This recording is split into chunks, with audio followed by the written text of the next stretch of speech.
Welcome to Personalist Manifestos. My name is Michael, if this is your first time joining us for a conversation. And it seems like we're having a lot of first Personalist Manifestos things these days. In this Personalist Manifestos first, I have a conversation with my colleague, Dr. Joel Korytko, about the Bible, Genesis, civilization, and the city. You'll hear more about the origin story for this conversation in what's to come, but let me give you a little bit of a preview here. The other day, Joel was talking about Genesis, Cain, and the city, and I said, well, that's interesting. Have you read Jacques Ellul's commentary called The Meaning of the City? And Joel said, no, I haven't. And I said, you should read it. So he read some portions of it, and we decided, coming out of that we should have a conversation. So here we are, and as you'll see, we talked a lot. It is a sprawling conversation, so we broke it up into 3 parts. The first 2 I'm posting this week. The final part I'll post next week so we don't overload you with content. So I hope you enjoy this conversation. I know I enjoyed having it. And with that, here's my conversation with Joel. Joel Korytko. Welcome to Michael Personalist Morelli. Manifestos. It's great to have you here. For those who are new to Personalist Manifestos, or for those who are new to Joel's YouTube channel, it's just your name, right? Joel Korytko. Yep. Yeah, just going for it. I went with the more sort of like branded, mysterious title. Uh, You are branded and mysterious, though. That's the thing. I'm branded and mysterious. Well, we are talking about Cain and the mark of Cain today, so you Yeah, know, yeah. are we all branded in a way? We'll get to that later. Um, but first things first, Joel and I are colleagues, and so this is a fun opportunity, I think, for both of us to do what we do around the office, in the classroom, in meetings, but do it with recording, camera recording. So, um, how about you start, Joel, just by sharing a little bit about who you are, where you're at school wise, and I can do the same so people can get to know both of us. Yeah, sure. So, hello to Michael's audience and everyone out there. I'm Dr. Joel Korytko. I'm the assistant professor of biblical studies, or an assistant professor of biblical studies at Northwest Seminary and College. And I'm also in charge of some of our CBTE programming, and that's just like our competency-based theological education. And so I do things in that regard with quality control, kind of overseeing a lot of different aspects of that, many, many hats that I wear. And as Michael knows, in this field, you're often throwing hats on and off quicker than you can even kind of perceive. There's a lot you do, especially on faculty and that kind of thing, committees and whatnot.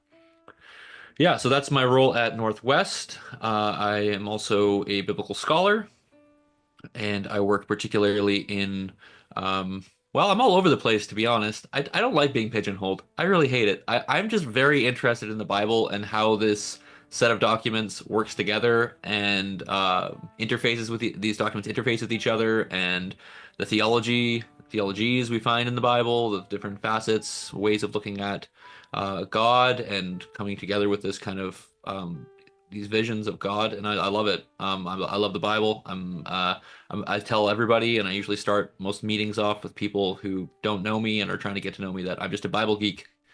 That's who I am. I'm just a Bible geek in the end. I'm fascinated by the Bible.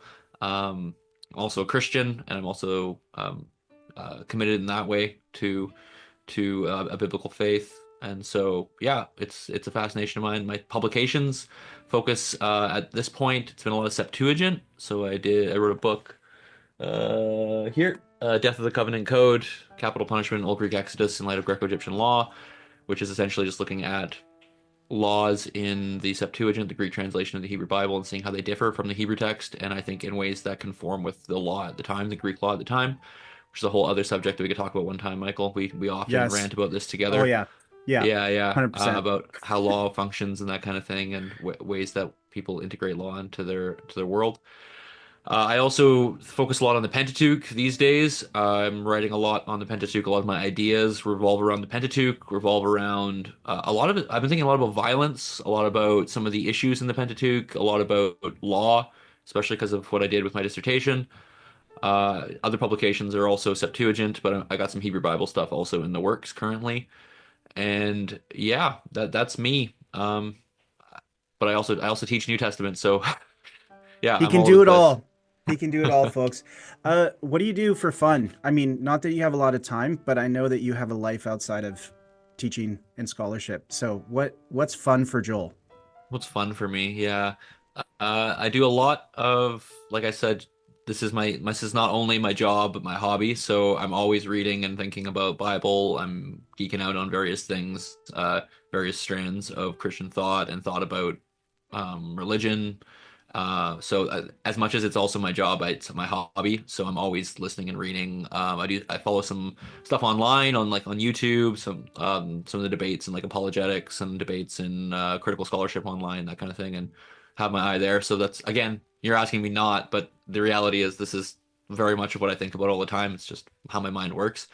But outside of that, I have a family and I hang out with my family as much as I can. And so that takes up a lot of my time. I got small children, three kids under 10. So that takes up tons of time. That's most of my time, and I want that to be most of my time. Going to kids' baseball games, dancing, gymnastics, whatever. I want to be there for my kids and my wife. So that takes up pretty much all my time, and there we go. But on the 20 minutes that I do have, uh, Yeah. yeah, I like lifting weights. I've been a weightlifter since I was like Oh, he 14. lifts. I He do you even lifts. lift? Oh my I goodness. do. I do I lift. don't Yeah. lift. I do cardio. That's okay. I'm I not don't do interested in cardio. having I'm not interested in like, you know, I just I don't need to be like a bodybuilder. I just want to go to my doctor and not have him say your cholesterol is terrible or you have circulation issues or, you have Yeah, heart disease. That's my goal. I'm that's just fair. it's Yeah. modest. I don't need to be ripped. I just need to not die.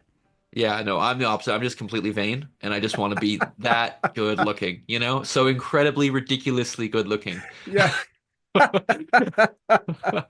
Yeah. I mean, you're in biblical studies, right? It's a very vain discipline. Yes, yeah, yeah. We're all complete narcissists, anyways. You can't get in this field if you're not a narcissist. Yeah.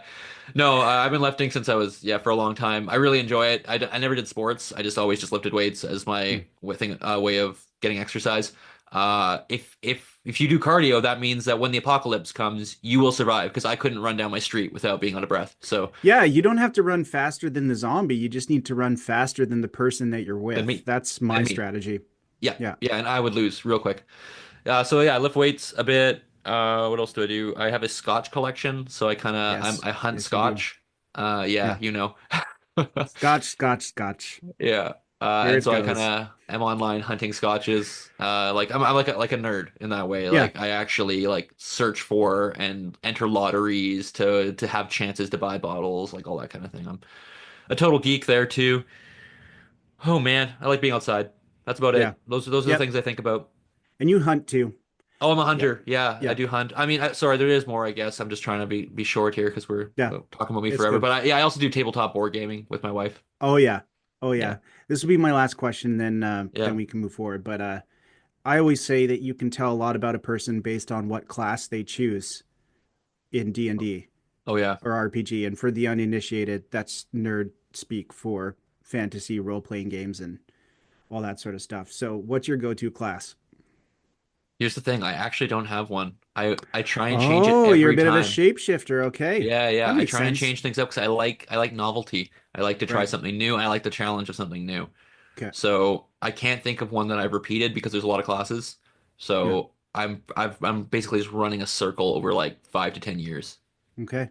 That does tell us a lot about you. I mean, and it totally squares with what you've been saying so far about yourself. You're a Swiss Army knife, maybe even a Renaissance man, and I respect that. Um, Ask me what class that I always choose. What class do you always choose, Michael? Wood elf, ranger. That's my Oh go-to. yeah. Oh Yeah. yeah. And then, as you upgrade, if you can get a cool pet, then Hmm. Oh I'm yeah. living the dream. This If I can't guy. do if I can't do that, then maybe a rogue, bit of a Yep. swashbuckler. Um, yeah. Nice. Just I jabbing I that like knife in someone's stealth. back, hey? Yes, stealth. Yeah. Why That makes a why lot of go sense with in? how you work at the office too, you know? Listen up, kids. If you want to be an academic, you There's no get other good at choice. your knifing The knife's skills. in their back or it's in yours. Exactly. No, no, don't do that. Actually, I think I very much try not to be that type of person, and I believe that it's possible to be uh, I don't know, to do this work and not be cutthroat. Um, Mhm. Maybe it doesn't advance you as fast as others who play the game do, but you know, uh, you can still make a go of it and not get into that sort of stuff. But it's more of like a strategy thing of like, why go in guns blazing like some warrior and just, when you can finish off a lot of people with a bow I was about to say, this is kind of like a before, rogue, yeah, Michael. yeah, yeah. But like when you need to, you get out the swords. But up until then, just sneak around. That's fair. Uh, Hey, while you're talking about that, why don't you, because probably a lot of people who are coming in to watch this are from my kind of yeah, YouTube sphere, sure. where I have apparently I now do YouTube. News to you and Yeah, I, it's like, oh, okay, yeah, Joel's on YouTube now. yeah, yeah, Yeah. sure. But for Um, those people, why don't you tell them what do you do? What are you interested in? What is this podcast you're doing? Yeah. So I also work at Northwest College and Seminary, and I used to oversee the competency-based theological education programs that Joel is now overseeing. So there's a connection there. And some of you may be asking, well, what is competency-based theological education or CBTE?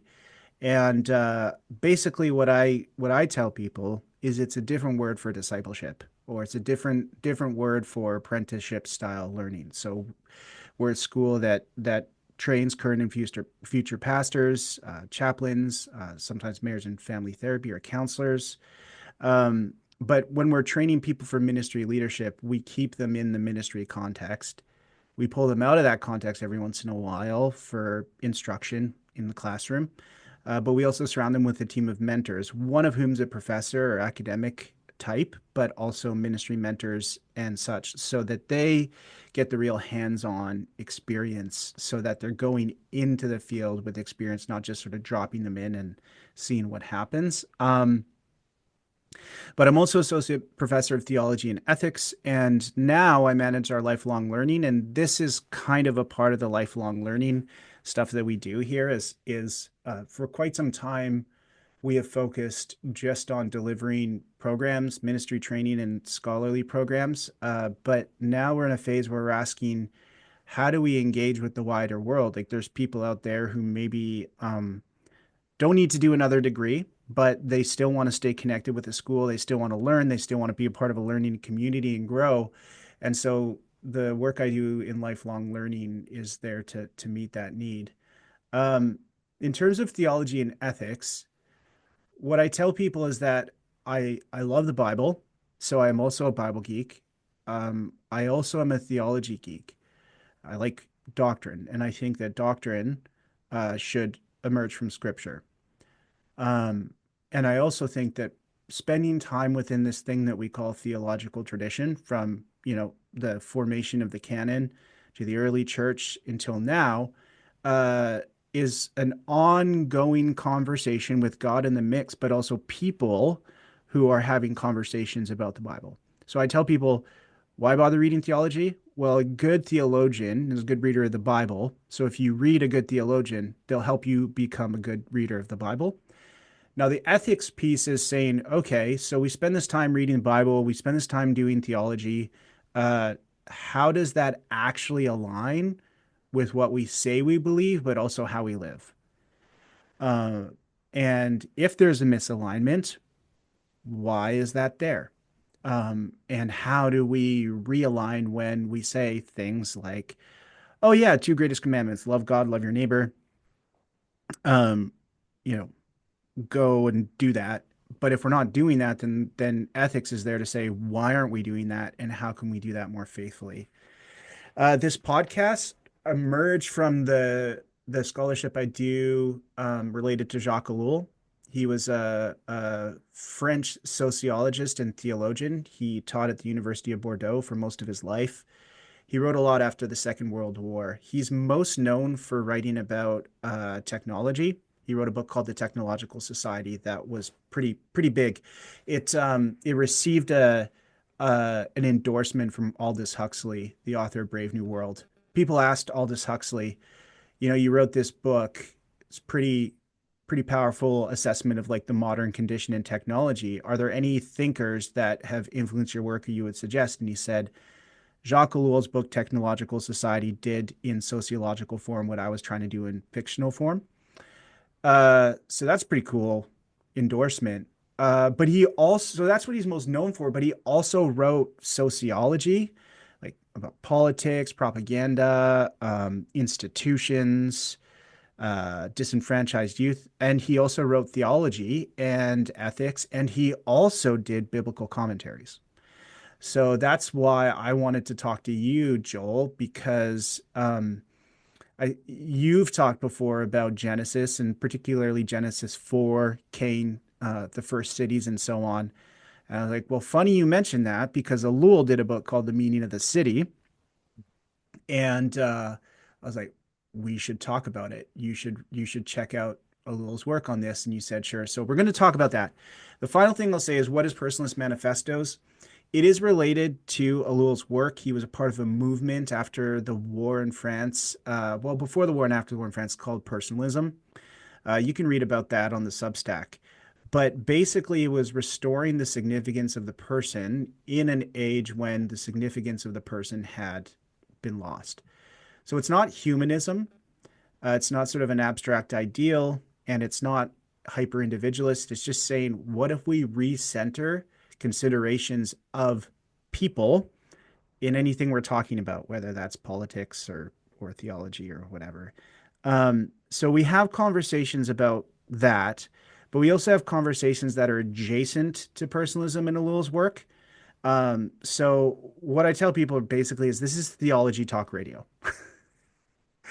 Ellul was a very interdisciplinary thinker, and so am I.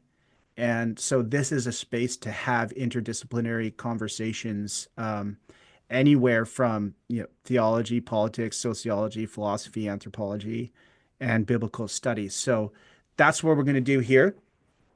We're going to get into the biblical study stuff. So why don't we do that? Do you want to set the scene for Genesis 4 Mhm. and we'll go from there? Yeah. Like you said, we want to talk about the city a bit and Cain. And there's some really interesting stuff going on in both of our opinions and with Ellul kind of as a dialogue partner because we both kind of refreshed ourselves on Ellul as we Mhm. were preparing this. So if anyone wants to see that, sorry, I just gotta move this thing down here. Um, anyone wants to see that, go check out that work. What's the name of Mhm. the book again exactly? Meaning of the city. Yeah, Meaning of the City. He's also written commentary on Jonah, Book of Revelation. So the Jonah one's Judgment of Jonah. The one on Revelation is Apocalypse. So it's written on James, Genesis. So yeah, I can put those in the show notes, and maybe Yeah, we'll do that'd be some great. follow up episodes talking about those commentaries too. But let's That'd be let's great. do Yeah. uh, let's do the city in Genesis first.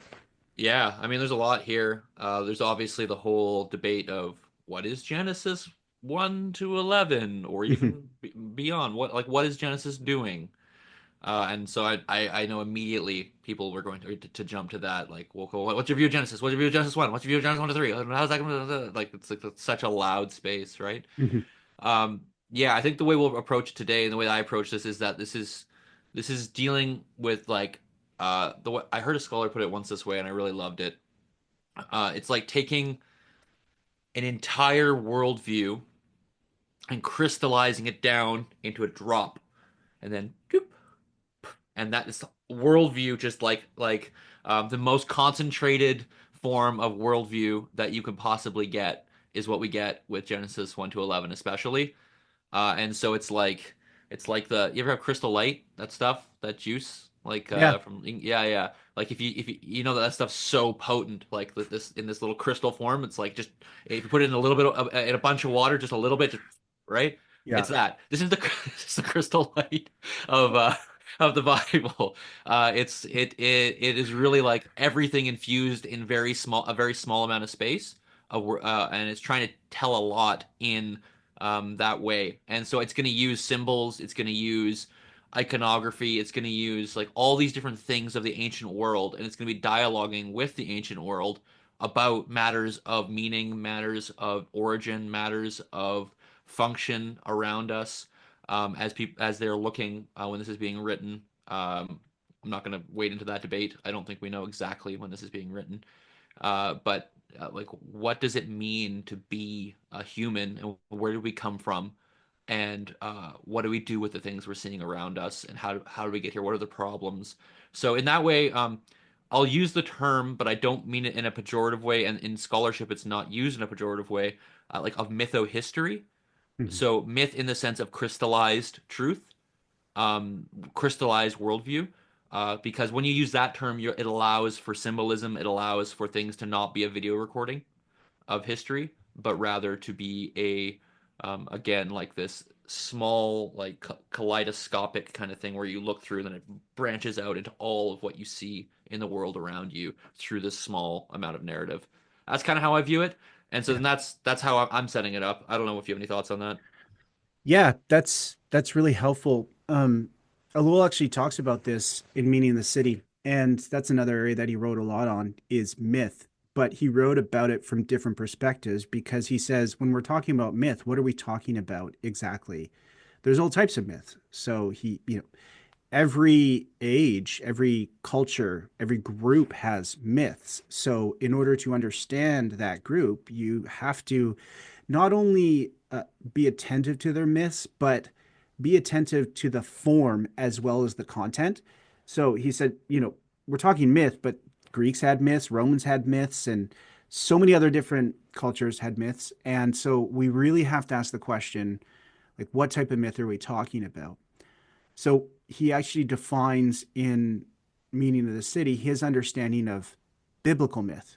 And he says, what I see mytho-history, I like that term, as is when God's action works its way out in history. Uh, how do you describe that? So when God decides to uh, like the creators of the heaven and the earth and everything in it decides to interact with that creation, how do the creatures who are observing that directly or indirectly give an account? And this is where you get into things like poetry and symbol and metaphor, because if you just wherever you're at in terms of believing or not believing in being like God, if you grant that there, even theoretically, that there is a God that created everything, um, and then that being's probably pretty powerful. Then, when that very powerful being interacts with what that being created, it is going to be really complex and hard to document. And so, like you said, we want a film, like just give me the documentary. And that's not what they're doing. I've heard an analogy used saying, like, when it's Genesis 1 and 2, we come and say, oh, I want this document to be a blueprint. I want this to be a schematic of material origins and how everything works. And the human authors are saying, inspired by spirit, actually, we did a painting, Mhm. an impressionist painting or an expressionist painting. So yeah, it's a portrayal of reality, it's a portrayal of history, but it's a particular kind of portrayal. And that we chose this way of rendering the history as compared to that way also says something on top of the content. So, the questioning that is often brought to Genesis texts, especially the early ones, is did it happen? And I say Ellul's response would be as well as mine. Well, yeah, but just not in a way that's easy to categorize and pin down. So Yeah. that's when you get into the territory of mytho history. And to me, I'm like, that's way cooler. than Yeah. than just getting a blueprint and you know a documentary narrated by David Attenborough. I do like them, but Here we have yeah, Adam exactly. and Just Eve. 50 years ago. Yeah. Yeah. So when we're given, a painting to gaze upon, how does that show us things over time? And we keep coming back to it, and there's always more to see and take away from it. So Mhm. that would be how I would wrestle with that I mean, question. on top of that, you already kind of alluded to this, but that we're dealing with an ancient world where if you don't dialogue in the way in which everyone else is dialoguing, if you don't contribute to or um, battle against narratives that are going around you, you're not going to be an effective communicator. Hmm. And so, as much as we'd like the Bible to be a scientific treatise in our modern Enlightenment minds, it's not. It's speaking to the ancient world and the way that they're telling origins stories and the way that they're talking about who we are. And so, sorry, but it's trying to be a far more effective document than but just because you're coming at it with the wrong lens, then, in my opinion. Yeah. Yeah, yeah. And once you understand that, and once you're actually able to compare it to other myths, right, that are surrounding Israel at the time, and you see what Israel's doing with those myths, you're like, actually, they're engaging in polemic Oh and yeah, pretty ambitious and subversive and kind of badass polemic, to be absolutely. honest. And so that again, you're like, there even that piece tells you a lot about who these sages are. And they're not writing these in the vacuum. They are in placed and they are surrounded by cultures that are giving different accounts of how things came to be. And they're doing some pretty interesting work in engagement with those other myths. Absolutely. Yeah. Yeah. And it'll change your view. It makes it way more enriching when you can read it that way. And hopefully we'll give some tools then, or at least some ways of reading in our discussion now Yeah. about on these texts that will help people kind of think about how I think these texts are conveying meaning and how you think these texts are conveying meaning. And it really opens up a new world. It becomes so exciting, in my opinion. Yeah. Well, how about you open up this world for us, Yeah, yeah. Joel? Okay, well, without doing a 4 hour lecture, you get God creates stuff in the beginning. However, we want to understand that. There's some debate on Genesis 1:1 and what follows. I'm not going to get into that right now. Actually, I've got a video on the YouTube channel, so feel free to check that out. Oh, nice. On Okay.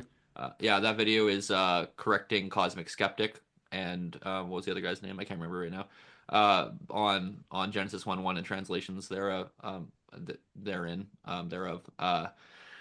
Yeah, so if you want to get that a little bit, check that out. Won't get into that right now. But so God creates stuff and puts order to the world, very much in the way that you were saying in conversation with the world around, because back then everything's kind of there's this like theomachy, the fighting of gods, and these kinds of things creating humans in other stories, but in Israel's story, as we have in the Hebrew Bible, things just get put in place by God's word, and so it's a way more peaceful thing going on, and the world is not uh, deified. The sun is not a god. The moon is not a god like it would be elsewhere, or would be representative of elsewhere. And so it's kind of this peaceful creation in that way, and then that happens in Genesis 1, skipping all of that in 7 days, and then on the eighth day, the day after God rests, you get this scene, a different scene, a different way of talking about creation at this point, and that's the scene of Eden. So God creates this land, or there's this land called Eden there, land of delight, something like that, being the name Eden, and it's set. So we're all setting up. This is all in case you're all wondering. We're setting up the Cain story right now. What's Hmm. going on? Yeah. That's what we're doing. Well, We're setting up city. because Yeah, you you can't can't talk actually about get the at Cain this. story without talking about what precedes it. No, no, you can't, and you can't like the text and city as well. Yeah. So Eden is set up as a place. It's on a mountain as far as we can tell because there's a river going through it. Rivers go down. And Ezekiel chapter 28 mentions Eden being a mountain. So there you go. So we're on a mountain, and in the ancient world, temples were on mountains. This is what we would call cosmic mountain theology. The idea that the gods live on mountains, and Yahweh lives on a mountain in the Old Testament too. He lives in a temple on the mountain, Mount Jerusalem. Also, great name for a psychedelic rock band. Oh yeah, yeah, yeah, Cosmic Mountain Theology. yeah. Yeah, Sorry. exactly. No, for sure. Sorry, my headphones are Oh, darn. annoying right now. Sorry, Yeah, I so interrupted you with something no, it's all good. totally No, off that point. that Keep somebody going. named their band that and tell us. Yes, Yeah, and or so we we've should. got this thing going on in this mountain in Eden. Just get my headphones set up here. And then uh God is on this mountain, and it sets it like there's a temporal reference here, which is actually quite important. It says that this happens before Yahweh caused rain, and before there was a man tilling the ground. And people often skip over that, or they go, "Hey, isn't that contradictory to Genesis 1?" To which I say, "No, not at all. It's not saying the same thing as Genesis 1. Genesis 1, God creates this orderly world and whatnot. Here it says specifically God, before Yahweh caused to rain. And if you look at the Hebrew there, it's the same term and conjugation as when God causes the flood. So before God flooded the world, that's what I think it's saying. So before the flood, this is antediluvian, way back when, way back, and before there was a man tilling the ground. Oh, does that mean that there's no humans existing? No, it says before a man was tilling the ground. That is before agriculture, before people were making fields, doing that thing, like this whole idea of formalized agriculture. So before the flood, before formalized agriculture, and that's our cue for city, right? Because that's what's going to happen with cities is there's going to be formalized agriculture. Um, and so it's saying in the pre-flood world, before we had these cities, this is the setting for the Adam and Eve story on this eighth day, and you get Eden then portrayed, and I'm not going to go into great detail here, but as a temple, like I said, you're going to have Adam and Eve being portrayed as priests, and we'll talk about this a bit more later, I think, and they're going to be in kind of this space, what I would call sacred space, what we would call sacred space with Yahweh, this place of meeting with Yahweh. And so it's not this kind of distant view of God. God was creating everything in Genesis 1. Genesis 1 notoriously or famously only uses Elohim, this generic term for God. And then Yahweh, this personal name for God, appears in Genesis 2. Often that is source critically claimed to be a reason for the differences. I don't actually think that holds up. I think instead we're talking about different conceptions. And now we're dealing with sacred space, the personified God, and in relationship with humans, which is why Yahweh is used in chapter 2. Um, that's a whole other thing. But it's a different literary purpose here. And so they are in this space with God, and it's before agriculture. This garden seems to be like an easy place, promise ease. It's only outside of the land of Eden that the ground appears to not make it not easy. So like animals aren't being chauffeured to people out there, but in here where Adam is put, so Adam is taken. It says he's taken and put in the garden. So it's interesting. He's not actually starting in the garden. He's starting out there and then put in there to this garden place. And by the way, I'd say Eden is not the Garden of Eden. Eden is a place, and the garden is in Eden, in the east of Eden. So think about Eden as a whole geography, and then one subsection that's in the eastern part of it is the garden. So further west, you could go further west, and that would be further up the mountain. And so it's this whole geography going on in sacred space as well, where the garden is a little bit east from further up, which would be closer towards God, going up the mountain, so to speak. That's actually kind of important because I think the tabernacle and the temple is going to mimic Eden, in that Adam and Eve are in the garden, which is in if you know the temple structure, you've got the Holy of Holies, and then you've got the antechamber, and then you've got the courtyard, and then you've got outside of that. They're in the antechamber. They're in this meeting place between the Holy of Holies, where no one can go, like God's full presence, and between the courtyard where the people are, and it's like this intermediate space, this mediation space is where Adam and Eve are presented as in the garden narrative. And so they're getting animals chauffeured to them, plants are growing, Yahweh's just kind of taking care of them in this spot. Whereas the real world out there is where there's some issues. If they were outside of this garden where Yahweh is, uh, that's where you might get a temptation to make something like the city, where it's like we're not being provided for. Things are not being just kind of chauffeured to us. So then what do we do? And how do we structure ourselves? And so the text is really asking, it begins with that kind of question because there's no agriculture, there's no city yet, but they're being provided for. But what if they weren't? What if they were outside of that? And I think that's the setting. Yeah. Yeah, that's really, really helpful and so interesting. Bible's so cool, man. Bible's so cool. Oh Um, yeah. One of the things I think about as you're talking about this spatiality and like different layers, and the further down and out you get, the more wilderness-esque it gets. And this, correct me if I'm wrong here, but this is a rendering of paradise in a sort of desert world, right? So the Hanging Gardens of Babylon are an example, right? Like it's common to build a structure that is overrun with lush greenery and streams and animals and such, because it's an indication of something sacred and um paradisical, if that's a word, uh Yeah, in yeah, the midst yeah. of a climate where that is very, very uncommon, right? And so these renderings in Genesis are engaging that image or that way of doing things in civilization, but they're doing it in a different way. Am I on point there? Um, with with a parallel to the Babylonian idea of temple in the midst of Yeah, uh well, just I mean, because this like jumping all the way to the Book of Revelation, right? You get a garden city. hmm hmm Um, so it's all the way from Genesis to Revelation. It's like everybody's trying different ways of creating paradise, and some of those are better and some of those are worse.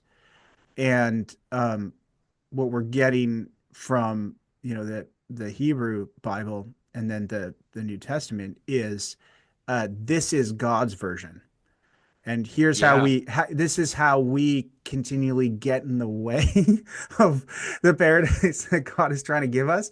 And God in his patience, like, is willing to work with us who continually get in the way and adopt some of the things that we're bringing. But it's it's it's both engaged but aloof from other attempts at paradise, from other civilizations, some of whom would consider themselves greater and better.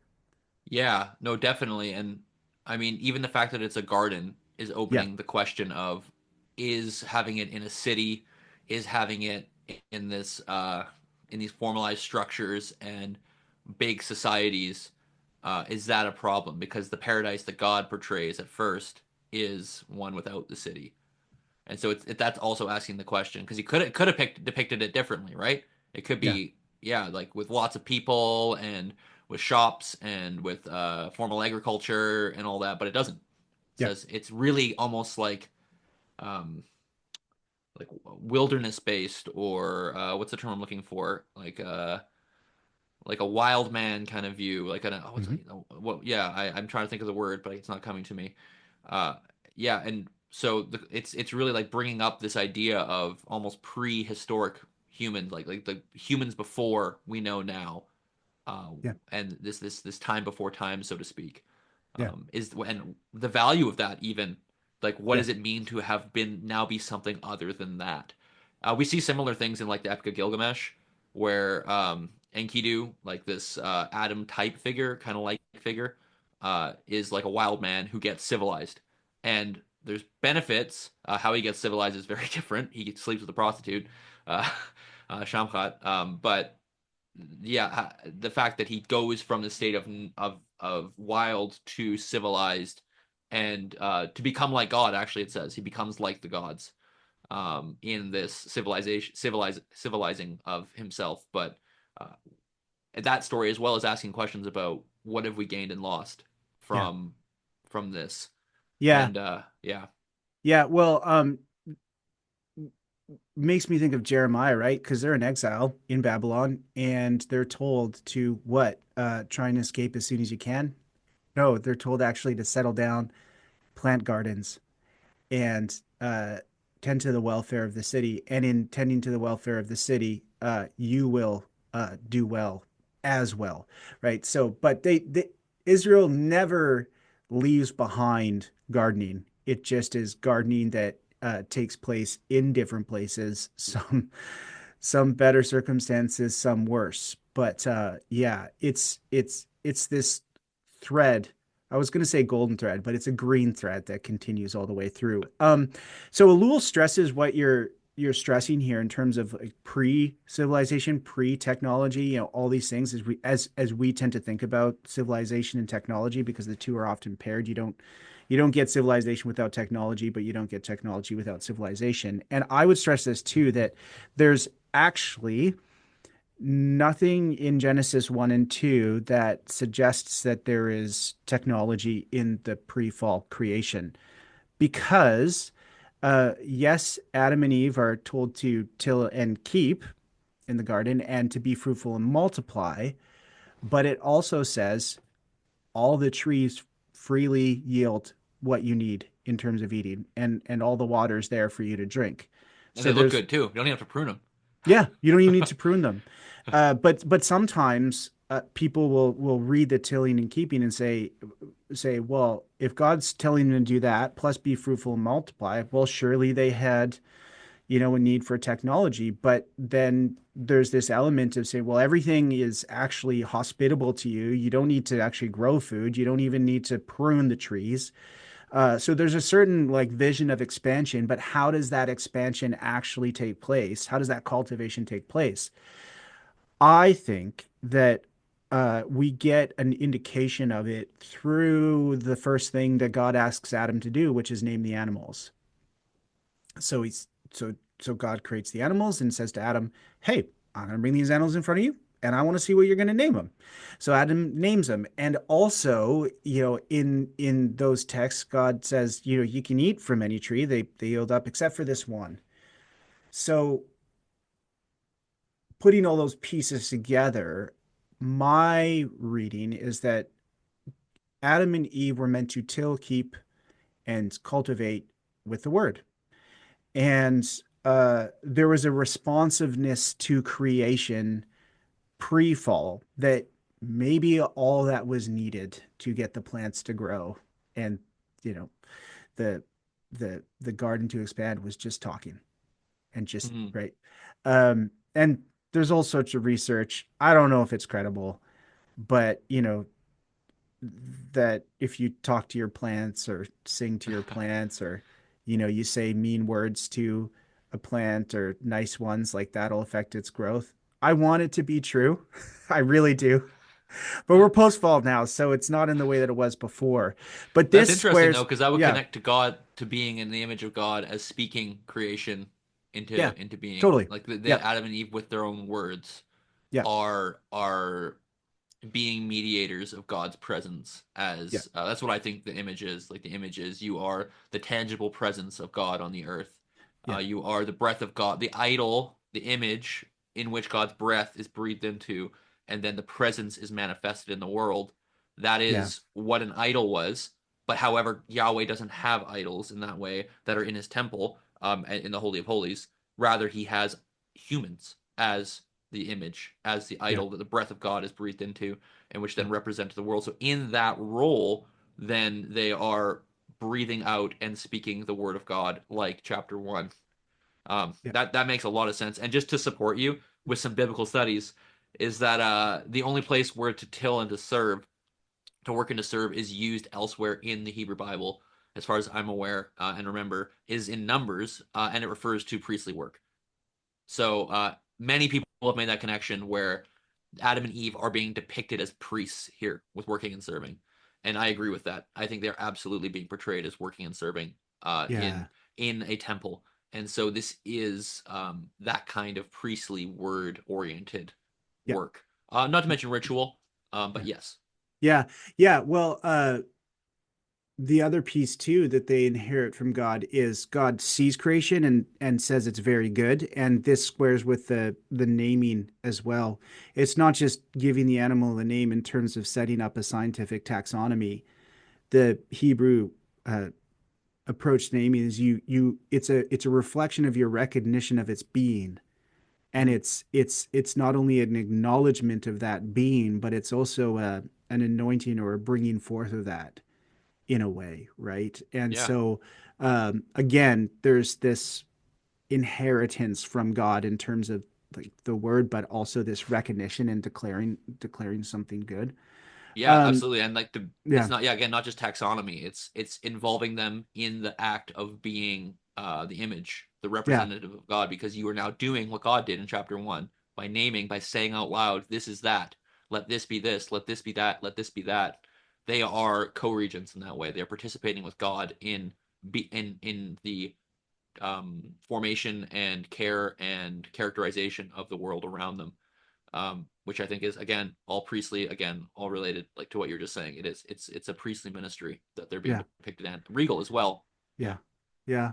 Um, that's super, super intriguing. And I've written a piece on theology of naming engagement and flow. If people want to check it out, I'll put in the show notes. But moving to the Genesis 3, where there's the fall, I think everything we're saying here applies to the conversation that they have with the serpent. So this is where the guarding the garden comes into play, where they were told to till and keep and guard, and if it's according to the word, well, what is it that causes the fall? It's a conversation with the serpent and the silence of one of the people in that conversation while it's happening.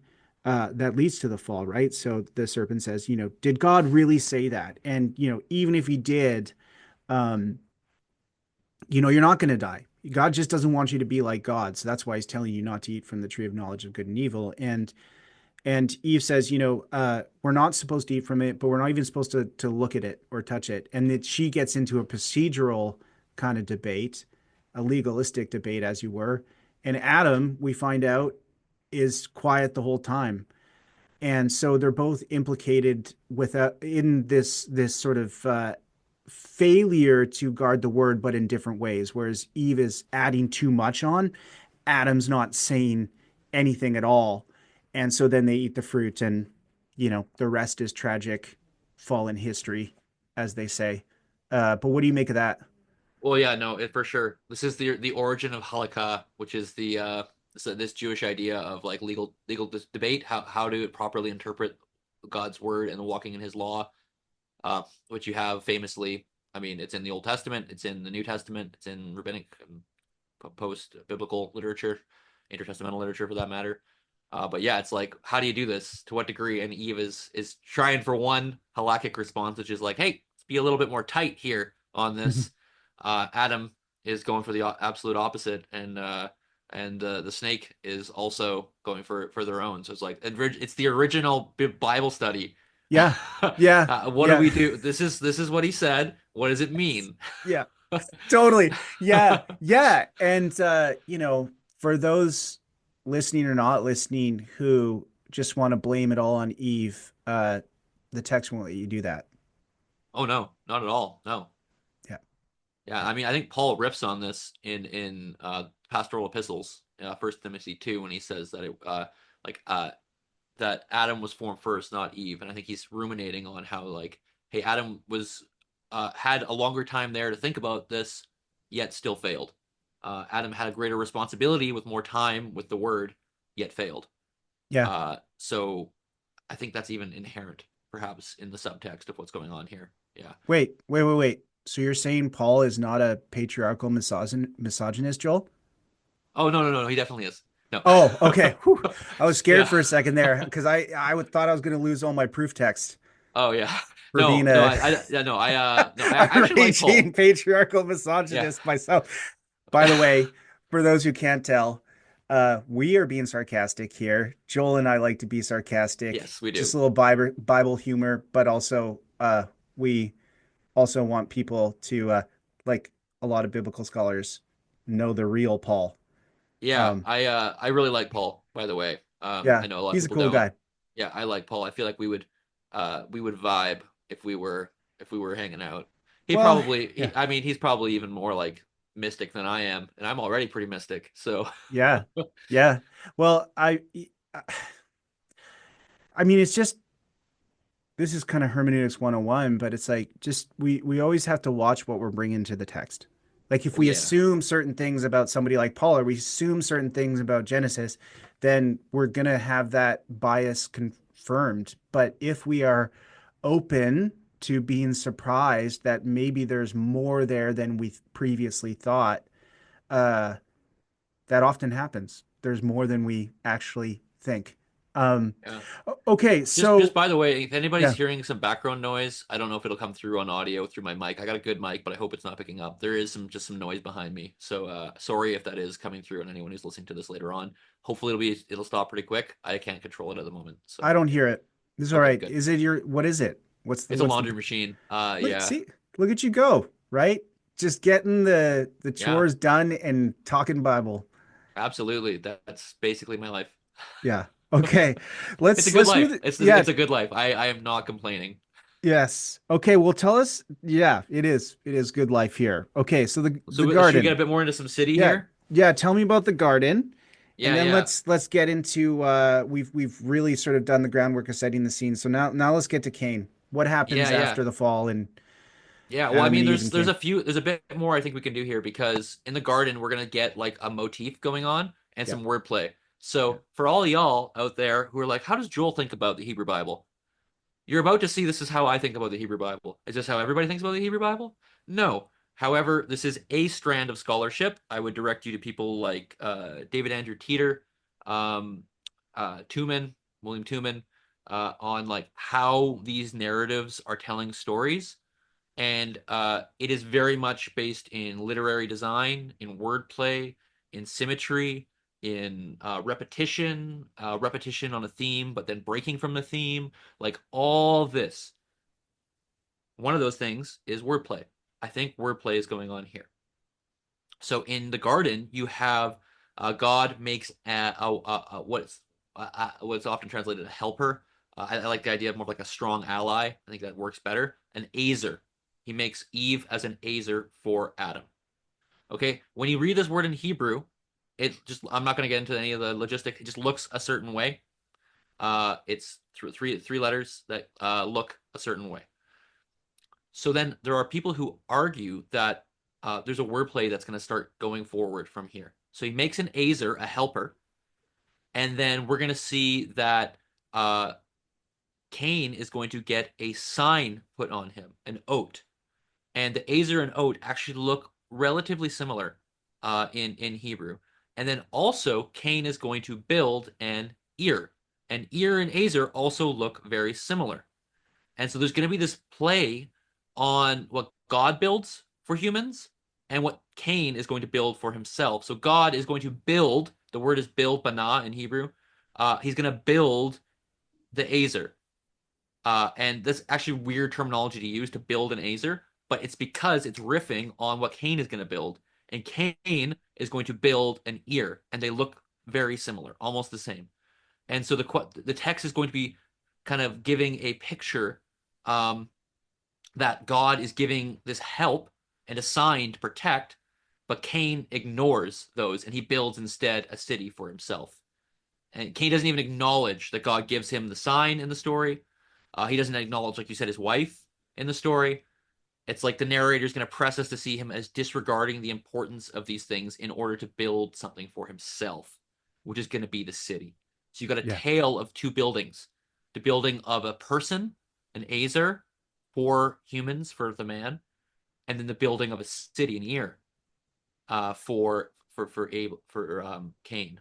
And so Yeah. there's like this wordplay that starts to go on in the Hebrew text here as well. So that was the first part of my conversation with Joel. The second part, you can jump in right now, whether you're on YouTube or podcast, just move on forward. The third part will be posted next week. Stay tuned for that.